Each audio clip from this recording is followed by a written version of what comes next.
to the latest edition of the Classic Game Center. Today's game is going to be Adventure for the Atari 2600. Now, the Adventure cart has 3 different games that you can play. I normally play on Game Variation 3, which is the most difficult version of the game. It randomizes the location of all 3 of the keys, the white, black, and yellow keys. Now, there is a bug in this version of the game that may cause the yellow key to spawn within the yellow castle, which basically renders the entire game unwinnable, because the whole object of Adventure is to return the chalice to the yellow castle. So as you can see here, my game did not have that bug. So luckily we'll be able to complete a full game of Adventure. Now when I play, I use the strategy of trying to find the sword first, so I can kill the 3 dragons. There's a red dragon, I believe, called Rindle the Red. There's a green dragon called Grindle. And there's a yellow dragon called Yordle, or Yorgle. Can't remember for sure. But I personally would have named them Happy, Slappy, and Robert, just to have some color, because they are colorful dragons, even though they look kind of like ducks. Anyways, as you can see, I'm being pursued by Rindle, and he just ate me. So that basically means I have to hit the reset switch. Now, you don't lose your progress in the game. You essentially just start again at the entrance to the yellow castle, which is a good thing. The objects in the game, there's the 3 keys. There's a magnet, which will attract any object that's on screen. There's a sword, which is what I'm looking for, and I found it.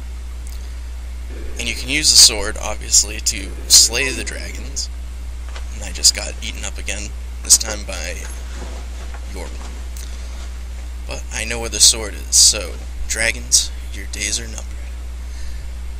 The other objects are the chalice, which is the main goal of the game, and a bridge, which essentially eliminates a wall, so that way you can get into previously inaccessible areas.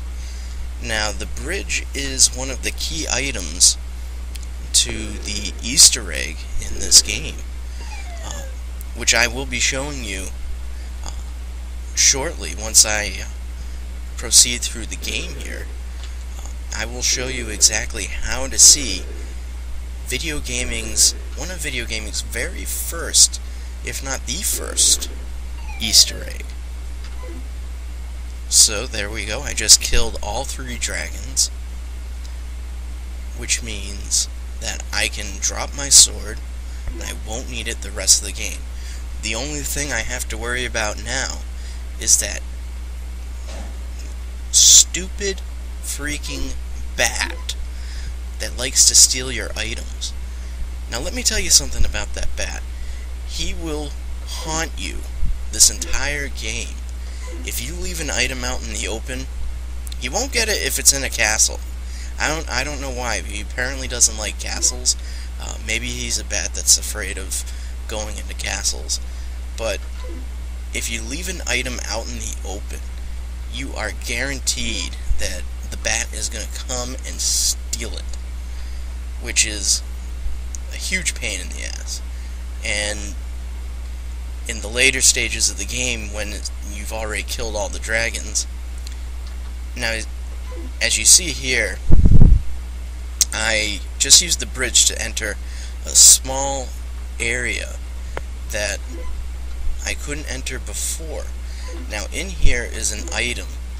It's a little dot which basically matches the color of the background, so you can't really see it, but rest assured I do have it, because when there's two items on screen there's that flicker with the background that signals that there's another item on that screen. So I have the dot right now, and this is one of the keys to accessing the Easter egg that I'm going to show you. So I'm heading back down, and as you can see, we're leaving the castle. We know where the chalice is, so our goal is set. We know where that's at. And I can't get past the yellow dragon. It's blocking my path. But there is a way.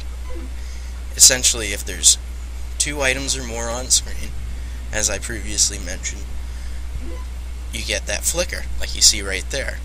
So, just grab the sword, or any other assorted item, place it down, grab the dot, and I shall be able to pass through Yorgo, which I just did. So here we go, and the next screen over, right here, is where you need to leave the dot. I don't know if you can see it, right at the top is where I left it. I'm grabbing the magnet. You need to have two items along with the dot to be able to get past that wall. So I'm going to go grab a key.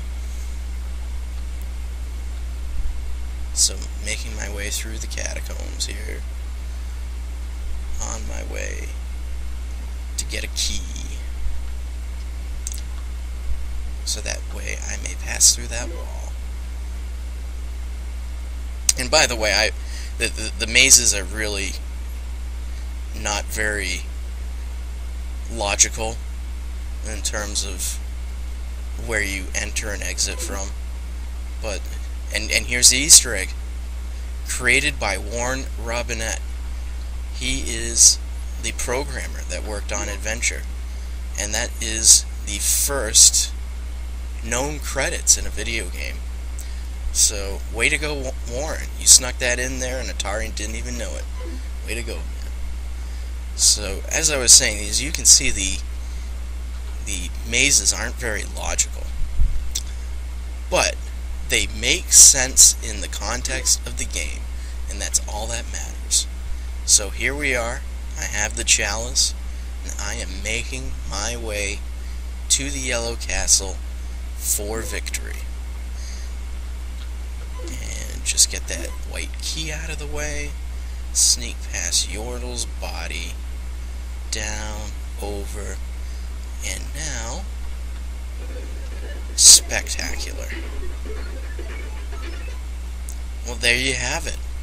That is Adventure for the Atari 2600. Thanks for watching. The beast starting something. The beast starting something. I said you wanna be starting something.